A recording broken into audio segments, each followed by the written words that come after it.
Yes, welcome back to Dawn of Sports. This is our show starring Dawn Mitchell from Fox 9. I'm Jim Souhan from the Star Tribune. Brandon Morton is our producer. Best way to listen to this show or any show you like at talknorth.com. Please subscribe to your favorite podcast app. It's free. It's the easiest way to listen. We do appreciate it. We always talk about the Minnesota Aurora. We always talk about the Minnesota Lynx. But today we will be talking about two teams on exceptional runs to start. Minnesota Timberwolves, 6-0 in these playoffs, and the Minnesota Twins, who've won 13 of the last 15. I would say the latter is a little more unexpected. But Dawn, you covered the Celtics. You've been around great basketball teams. I have never seen a team perform defensively the way this Wolves team does. And listen, Anthony Edwards has had an incredible postseason. Cat's having a great postseason offensively. But what I've never seen before is defense like this. Oh, absolutely. And right when another team starts to gain speed, especially here in the postseason, they shut it down. And that's what I really liked. It reminds me of when I was little and you're watching the Celtics play. Let me tell you, when you're just like, oh, they're just going to come fight back tooth and nail. Whether it's a block, whether it's a turnover, whether it's in transition, I've just enjoyed how much the Timberwolves have. And let me just tell you, it's not just one player. Like Rudy Gobert, yes, Defensive Player of the Year, but the way Ant has changed his defense, the way all of them have. I hate the term, Jim, and I don't know if you do, but they buy in. It's not like they bought into the defensive system. They breathe it. And and of course, if you have great defense, it sparks the offense in transition. And that has been a joy to watch as well, especially when Ant has gone off here in the postseason. And he's not alone, whether it's Naz Reid or whatnot. But you're absolutely right. They have been a joy to watch, not only offensively, but defensively. Yeah. And we have an interview with Michael Grady coming up, the great play-by-play voice of the Minnesota Timberwolves. And we talked with him a little bit about this. This is a really good group of people to spend time around. Very pleasant, very connective, very giving of one another. Connolly brings that in. Finch breathes it. The staff is that way. You can feel a real connectedness between these people. You don't always feel even among some other good teams in pro sports. No, absolutely. And, when you talk about the feel good, it's not just that they're buddies. They call each other out on stuff. Maybe Anthony Edwards is the only guy that can call Cat out on his defense or lack thereof sometimes, or getting foul trouble. I love that in that post-game press conference when he was like, dude, you just have to stop fouling. And that Cat acknowledged it, but also took it as a brother, like loving it and smiling. There's not many people that can call out Karl Anthony Towns, and he can laugh and enjoy it and know that it's coming from a good place. So, and that's not the only situation. You can just see how they all talk to each other and how, Jim, quite frankly, they've pulled together with this whole Chris Finch injury, you can see that they're still all together, and Mike and Nori is really doing a good job. So it's not just the players, it's the whole team. Yeah, no doubt about it. And by the way, I want to let you know we're coming to you from the Aquarius Home Services Studios. We want to thank our longtime sponsor, Rudy Luther Toyota, also Beta Bay Boat Club, one of our newer sponsors across the TalkNorth.com platform. Reminder, John Krasinski on the Wolves, Michael Russo on the Wild, Roy Smalley, Lavelle Neal, myself on the Twins, Jeff Diamond, the former Vikings general manager, on the Vikings, the Viking Update Show with John Krasinski and myself. We have all kinds of great stuff. Mike Grimm on the Gophers, outdoor content. Check it all out. Any show you like, please subscribe to. Again, TalkNorth.com is home base for everything. Let's get to now the Twins. We're going to be talking about the Timberwolves a lot for a while. Oh, yeah. Twins go on a 12-game winning streak, frankly, with a bunch of utility players and call-ups while their roster was devastated by injuries. To me, that is one of the most unlikely winning streaks I've ever seen. And I give a lot of credit to Rocco Baldelli for kind of patching things together. I think, Rocco's first year here, he had a plug-and-play lineup. They set a record for home runs. He didn't have to do a lot of managing, in terms of in-game strategy. Since last year, when he realized that team wasn't going to win if he just ran out the same lineup every day, and he leaned heavily into platooning, pinch hitting, mid-game changes, since late July, they've been one of the best teams in baseball. They have. And just like the Timberwolves, though, Jim, they've also done it with some great defense lately, too. And I'm recalling Max Kepler playing that ball off the wall and like just humming it in there to Correa to pick Smith off at second, where you're just like, wow, they're really pushing it defensively. They're focused, and it doesn't matter. Like you said, give Rocco some credit, who he has to plug in the lineup. They too seem to be keeping it loose, but staying focused on the task at hand. And that's always not easy to do when you're doing a patchwork lineup. We've had a lot of great shows on this. We've had a lot of great guests on this show. Thanks to Dawn. Today's guest, Michael Grady, play-by-play announcer for the Minnesota Timberwolves. Great guy. You'll enjoy that interview. Last week, we had Lindsey Young from Viking.com on. We've had everybody from Jim Cotton, Mike Tirico to real movers and shakers in the local women's sports scene, including Natalie Darwitz, who has the PHWHL team in the playoffs. Check it all out. Quick mention for the Minnesota Aurora. First home game, May 30th at TCO Performance Stadium. That's in the Vikings facility against RKC Third Coast. We've been talking about the Aurora a lot because they deserve it. And incredible what they've done with that franchise.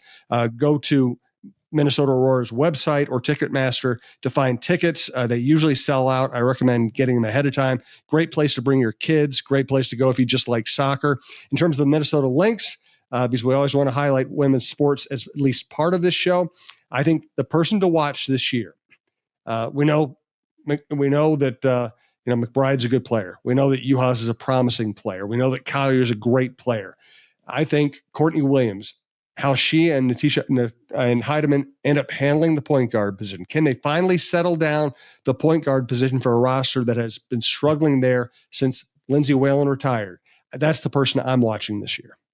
I'm glad you brought that up because it's no disrespect to any other point guard that has come in after Lindsey, but you're right. The way just to kind of button it down. And I think watching Fee right out of the gate, we know she's going to be great, but you need someone of a caliber that can still maintain the floor. So I do agree with you. And I also want to see how their draft pick, Healy, I want to see how she really kind of comes to fruition. I know in the first preseason game, she only got like 2 points. So I'm really interested to see how she grows her game as well. So that's going to be interesting. And, coming up here, it's going to be interesting with Cheryl leaving to go coach in France. So how can they stay together and how can they continue to form during all that will be something to keep an eye on as well.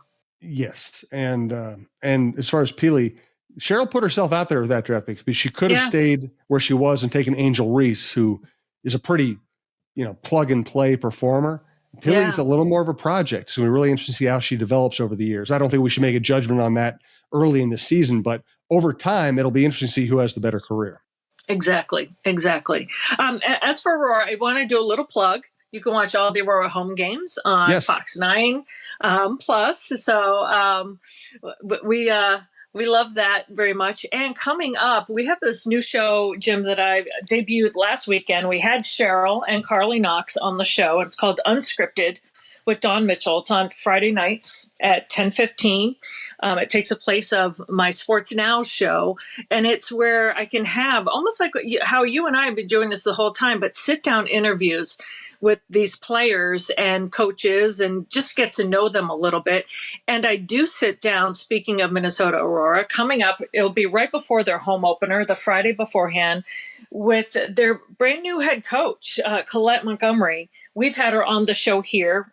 I had her on for Unwritten and for Unscripted with a nice unwritten segment where she kind of talks about very much what we spoke a little bit, but about like how she came to rise through soccer. People think, oh, how do they get this coach? Or how do they get this coach? Because I think in such a new team like Minnesota Aurora that's been founded, people are like, how do you find these coaches? So we talk about that. And this Friday coming up, if you're into a basketball, which I think a lot of people are, we have Ryan Saunders.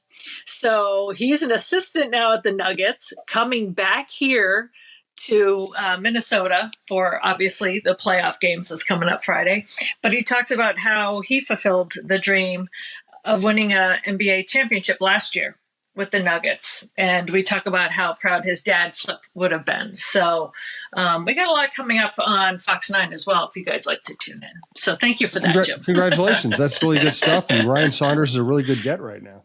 Yeah, we talked to him, in full disclosure, we talked to him before this had happened. So it was a couple months ago. So it just kind of seems to be, wow, what fortuitous timing to let this unleash. But yeah, great family. Great to hear about Flip again. So it'll be probably an emotional time for him to come back and be in this situation this weekend. Yes, and Ryan's a good guy. Everybody in the league gets fired at some point. It doesn't reflect on him as a person. He's really a really good human being, and he's a really good coach too. He's going to get another chance to be a head coach at some point. Yes, absolutely. Do you have an FTG this week? Oh, I FTG. do. If you don't, I don't. Who is yours? Well, mine is Jamal Murray. This guy, that's a good one. Yes, exactly. He acts like you're not allowed to play defense against him. There was one time he's bringing the ball up the court. Two Wolves are all over him, but they're not fouling him. They're just playing him tough. And he starts flailing his arms as if, I deserve a call here. Then he makes the money signal at the refs, which should be a suspension. But the worst, every NBA player argues calls. Throwing something onto the court where one of your teammates or an opponent could step on it, slip, and hurt themselves. That should be a suspension. The NBA chickened out by just fining him $100,000. He should be suspended. I was surprised too that he wasn't suspended at least one game. I'm not saying you got to throw him out for the rest of the series or whatnot, but at least one game. Yeah, because Jim, these fines, players don't care about. They don't care about the fines. So no, it's I like agree with you. $100,000 to them is like me or you. It's like $10 to me and you. Right. And I kind of have I don't know if it's an FTG full on, but the Tom Brady roast, which was interesting. I don't know if you've seen it on Netflix or not. And he's a fellow Boston guy, but you see Ben Affleck go out there, and I don't know if you've seen it or not, but he was just whining the whole time. And I was like, come on, like FTG, this guy. And it's the first time I've ever thought, all right, one of my home guys like Affleck or any of those. I was just like, you're not adding to the show. So I don't know if you've seen it. Love to get your feedback. It's kind of it's not for the faint of heart, that show. Let's just tell you that. Or the faint of Kevin Hart either. Well, I haven't watched it, and now I'm not going to watch it. Oh, well, Ben Affleck is at the very end, but yeah, it is, when they go low, we go high. It was one of those, when they go low, we go lower kind of shows. So there are some very hysterical, funny parts, but a lot of it was low, but I did laugh. But with Ben Affleck is kind of like, okay. All he did was whine about people like dissing him, and it wasn't about him. So it was interesting. Yeah. Hey, one personal note. Last time we played at Lynx, Dawn and all of her friends came out. We packed the place. We had a blast. We had scheduled a show for May 10th. That's Friday night. Timberwolves game has preempted that. We are moving to August 9th. So I think it's a Friday night at Lynx. We also have a bunch of other gigs this summer. Go to barcordsmn.com if you want to come out and see the band. We've had just a blast playing for people, and it's always free. But I know that Dawn, just in case anybody's listening to this show is thinking about coming out Friday night, we're not going to do it because of the Timberwolves playoff game. Let's get to more important business here. Again, we're coming to you from the Aquarius Home Services studio, and we want to thank and really, truly thank them for all their support. Rudy Luther Toyota. Ready for a women-forward car dealership?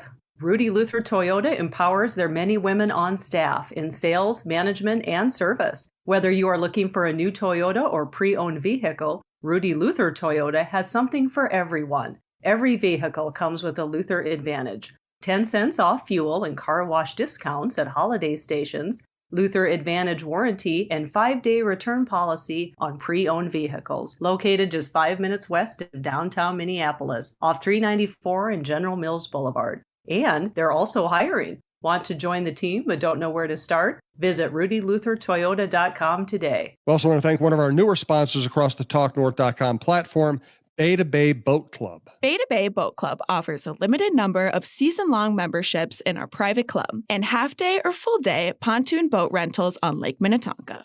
Members have the opportunity to play on luxurious pontoon boats as well as a variety of well-appointed deck boats, speedboats, and offshore boats. Our daily pontoon boats are deluxe, custom-built boats with many amenities and comfortable seating for up to 14 people. Beta Bay Boat Club, Country Club Boating, 24 years in business, and voted Minnesota's best 3 years in a row. Please visit us at betabayboatclub.com for more information. We look forward to welcoming you this summer. Looking to spice up your adventures? Well, you're in luck. Meet Define Destinations, your local tour company based right here in Minneapolis-St. Paul area with over 25 years of experience crafting unforgettable group tours. At Define Destinations, they're all about making travel easy and oh so exciting. Their 2024 lineup is jam-packed with epic destinations and experiences that are hard to find on your own. From the sun-kissed shores of Croatia to the pasta paradise of Italy, they've got you covered. Plus, they include airfare, tasty meals, and must-see attractions. It's like a vacation jackpot. DefineDestinations.com, where every journey is an adventure. That's DefineDestinations.com, your ticket to an unforgettable experience. Now, Don, let's get to our interview with Michael Grady. He's a great guy. He does excellent work. Just a great guy to have in the market. I hope he stays here forever. Michael Grady, Timberwolves play-by-play man. As promised, one of our favorite people, Michael Grady, TV play-by-play man for the Minnesota Timberwolves, and he's done a great job since he's gotten here. It's been a blast to both listen to him because he's good, but he's also covering the best team in town, maybe the best team in the NBA. Michael, thanks for joining us. This is Dawn's show. I'm going to let her start this off. We'll have you for about 10, 15 minutes. Once again, thanks for joining us. Dawn, why don't you start? Well, Michael, first of all, thank you for this time during this craziness. And I know you just stepped out of the press conference to honor Rudy Gobert. So let's start with Rudy, since he's the news of the day today, getting Defensive Player of the Year again. He joins Dikembe Mutombo, Ben Wallace as the only four-time winner. Obviously, the anchor of this team defensively. That has been just one, because there's so many different factors on this team. One of the major differences, what have you loved with Rudy so far this year? I go back to the start of training camp, and I remember doing a number of interviews, and folks were asking me who's going to be, an X factor this season, or who is a newcomer that you have your eye on, and questions along those lines. And I kept reverting back to, I think we're going to see a different Rudy Gobert this season. And the reason I felt that is because I don't think enough was talked about a season ago of just what kind of a dramatic shift that is to go from a place that you've been for the better part of a decade, step into a new environment with new personalities, guys that play a certain type of style, and they have to adjust to your style as well as you acquainting yourself and getting adjusted to what's going on around you. And in addition to that, at the start of training camp, he wasn't 100%. I think he was dealing with a bulky knee. He had a groin injury during the season. Didn't have a great connection with his point guard in D'Angelo Russell. And it just led to a lot of questions being asked. He can't help the fact of what he was traded for, but he got a lot of criticism, a season ago. And then they make the deal to bring in Mike Conley. The chemistry started to improve. And then we never really got a true opportunity to see what this team is capable of at full strength. Cat missed most of the season. Nas goes down late. And of course, Jaden didn't play in the playoffs. And so I just really felt that with a full off season, coming in good shape, an opportunity for the guys to really connect, that we would see the best Rudy Gobert. And he's been brilliant. There was a poll on The Athletic that guys, were listing him as the most overrated guy in the league. And I think he is one of the most underrated and underappreciated players in the NBA. And so I couldn't be more happy for him as a first-time father and now a four-time Defensive Player of the Year, playing and anchoring the best defense in the NBA. And to bring this up to date, the way that, I was talking to another member of the Timberwolves traveling party this morning. They said the Timberwolves defense broke the Suns and now looks like they've broken the Nuggets. Even if we expected the defense to be good this year, I've never seen anything quite like what we've seen against great offensive teams the last 6 games. It's really incredible to watch from an effort standpoint. And I think we all appreciate effort. I appreciate effort so much. And to see the way that this team scrambles, hustles. I remember a coach told me one time, there's a reason why teams get 50-50 balls. It just comes down to hustle, effort, and desire. And you are mixing with this squad natural talent with the instinct to give everything that they have. And this team is naturally talented defensively. They're swarming, they're being physical, and being a great defensive team all season long. We all really felt that once you get into the postseason, when there's not as much of an easier whistle, it's more physical in the postseason, that this would play in the Timberwolves' hands. And it has beautifully. In that sweep of the Phoenix Suns and in these first 2 games over Denver, they were the more physical team. They were the more aggressive team. And the fact that they were able to keep that going without their best defensive player in game 2 was awfully impressive. Michael, we've also buried the lead here with Anthony Edwards coming to play. We know here in Minnesota, some people are just saying the national media is just finding him out. But you talk about a guy who's really worked on his defense this year. Michael, we've almost buried the huge lead here in terms of Anthony Edwards. We know here in Minnesota just how talented he is.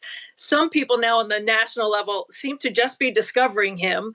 But not only has he been the Ant that we know, he has taken his defense to an unbelievable level and his whole level of play and ownership. And he's just made it also fun. What can you say about a guy like Ant, who has now just claimed it and has just elevated himself? It's really wild to see a player this young whose killer instinct is being compared to a Michael Jordan and a Kobe Bryant. Yet Mike, I think he was, of course, beloved, nationally, but those who know him, and we've seen in these documentaries, The Last Dance and things like that, he was kind of a scary guy. He wasn't the best teammate to be around. He got the most out of his teammates, mainly through fear. Kobe Bryant was very similar. Again, beloved, of course, but during his time playing, especially after the Shaq years, he was he got the most out of his teammates through fear. To see Anthony Edwards with a similar killer instinct, be as beloved as he is in the locker room and be as uplifting as he is to his teammates, still demanding, but uplifting to his teammates is a really impressive combination. And there's so many examples of him upping his teammates, whether it be Cat or Rudy. But I'll just point out to what he mentioned in post-game, game 2, and giving a big shout out to Jaden McDaniels, who has 5 points so far in the series. He's around a plus 50 in the plus minus. And the way that he genuinely praised Jaden McDaniels, I have to imagine he appreciated that, greatly. And I remember going back to media day, and so many of the guys on the team said that Jaden McDaniels is my favorite teammate, and it's because of the sacrifice and the thankless job that he has night in and night out of going out and having the toughest defensive assignment and not necessarily getting a lot of offensive looks. And so for Anthony to acknowledge that on that stage, I thought was a perfect example of the love that he has for his teammates. Going back to his killer instinct, it's just he plays with exuberance, he plays with fire, he plays with a passion for the game that I think folks appreciate. And you couple that with all the work that he's put in to add things to his game with his natural God-given athletic ability. It's no surprise to me that he's one of the new faces of the NBA.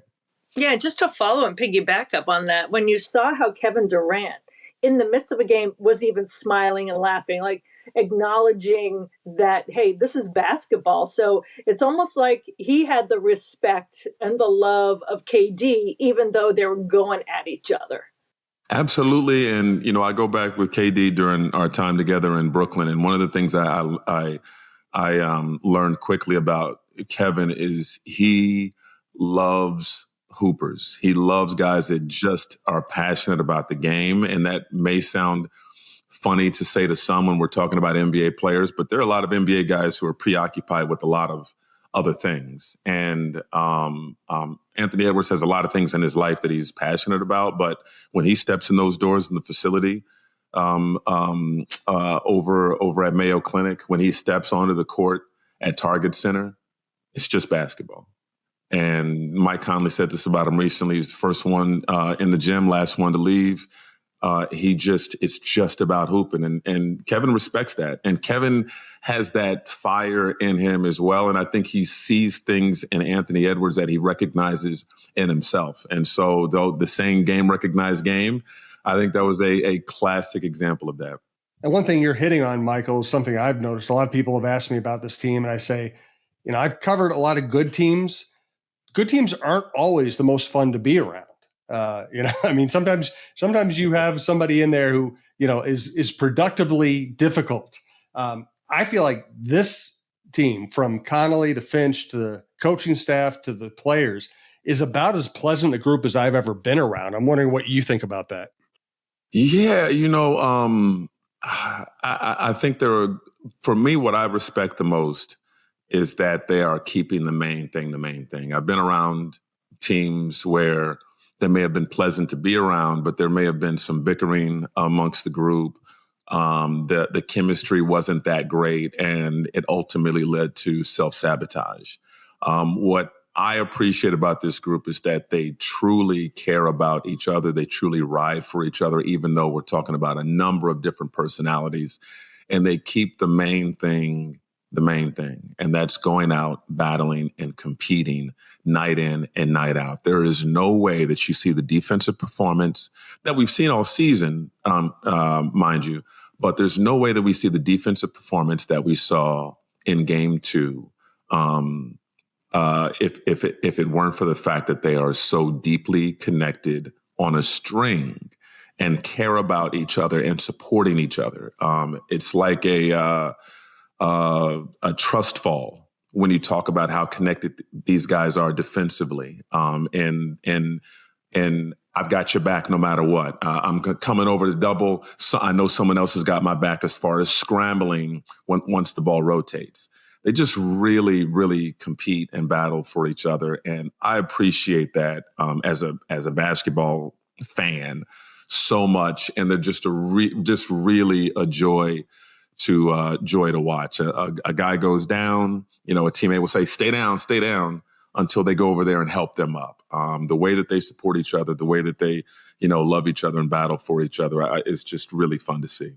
And I think, Michael, that this comes into play when you see them win. They won without Rudy, which was impressive in the playoffs. Mm-hmm. And then when Kat was in foul trouble, they still won the game before that. So you talk about not even like literally going down, but a player may not even be there. And somehow, whether it's Nas, whether it's Nikhil, someone steps up and shows that they are just as much a fabric of this team as the other guy.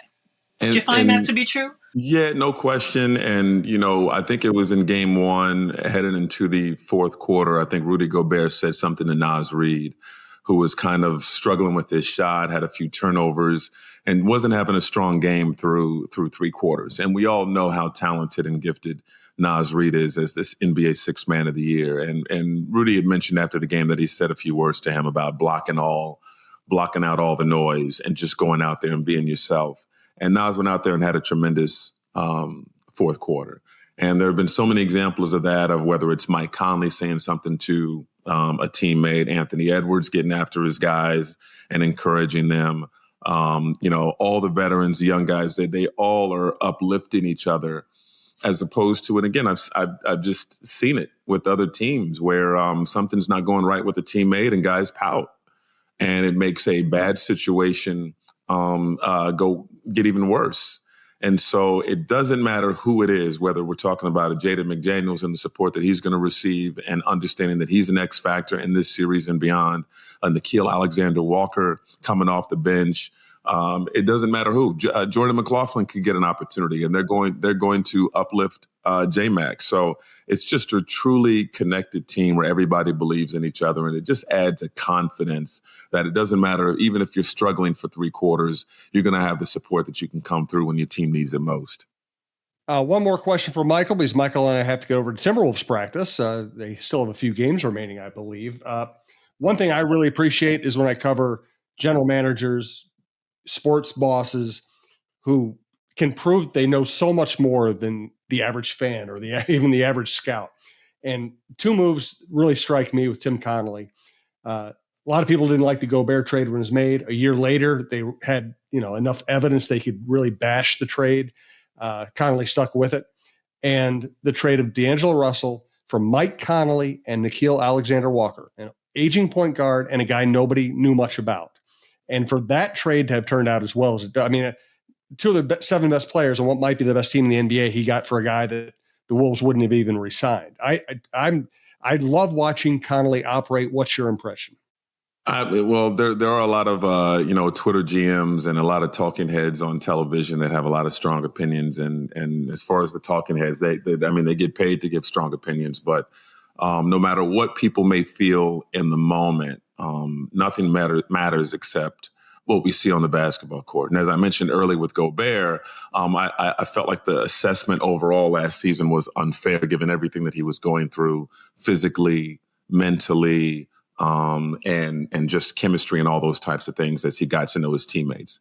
The Conley trade helped out in a number of ways. I remember Conley walking his new teammates through the proper way to feed Gobert in the post, and that you have to bounce the ball at an angle and with enough force that it goes up toward his waist. If you're bouncing it towards his knees, that's not helping the situation. And I remember he was basically giving a tutorial on the floor. There were so many miscues before that in terms of getting the ball to Rudy, and it just led to a lot of frustration. So Conley, having had that connection over the years in Utah with Rudy Gobert, helped from day one in that regard. We saw flashes from Nickeil Alexander-Walker where you felt, okay, there could be something here, but it just depends on what kind of work he puts in to polish things and to keep things simple. And there's times with guys who have the talent to do, let's say, 10 different things on the floor that once you're in the moment, you can't, the decision making on what, do I make this behind the back pass here? Do I throw a lob here? Do I do whatever? And it's just, they really worked on him, and he put in the work on just keeping things simple. And it's just a real credit to Tim Connelly. It's a real credit to the guys who have put in the work, because it's one thing to bring those guys in. It's another thing for those guys to buy in. And it's another thing for those guys to put in the work to be as great as they can be for themselves, but also in terms of what's best for this basketball team. And I think it's been really impressive to see. As I said before, Rudy Gobert is one of the most underappreciated players in this league.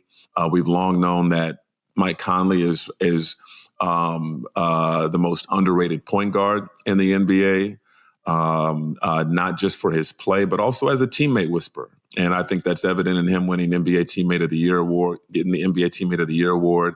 And Nickeil Alexander-Walker is perhaps the best bargain in the NBA. Signed a 2-year, $9 million deal in the offseason. And he is an absolute menace on the defensive side of the ball, as we've seen. And when he shoots these 3-pointers, I'm more often than not expecting them to go in. He has been an unbelievable X factor for this Timberwolves team during this run. No doubt. Hey, great work on TV the last couple of years, Michael. Also, Timberwolves fans, check out Timberwolves.com. Mike does a great job emceeing all of these awards that we see the Wolves winning these days. He handled Rudy Gobert's press conference on Wednesday morning. Check that out as well. Michael, thanks so much. Continued success, and we'll see you over at practice. Yes, Appreciate flowers to you, Michael. People say protect him at all costs. He's Yes. made this so much fun to listen to. So, yes, thank you. Thank you so much. Love is reciprocated. Thank you all.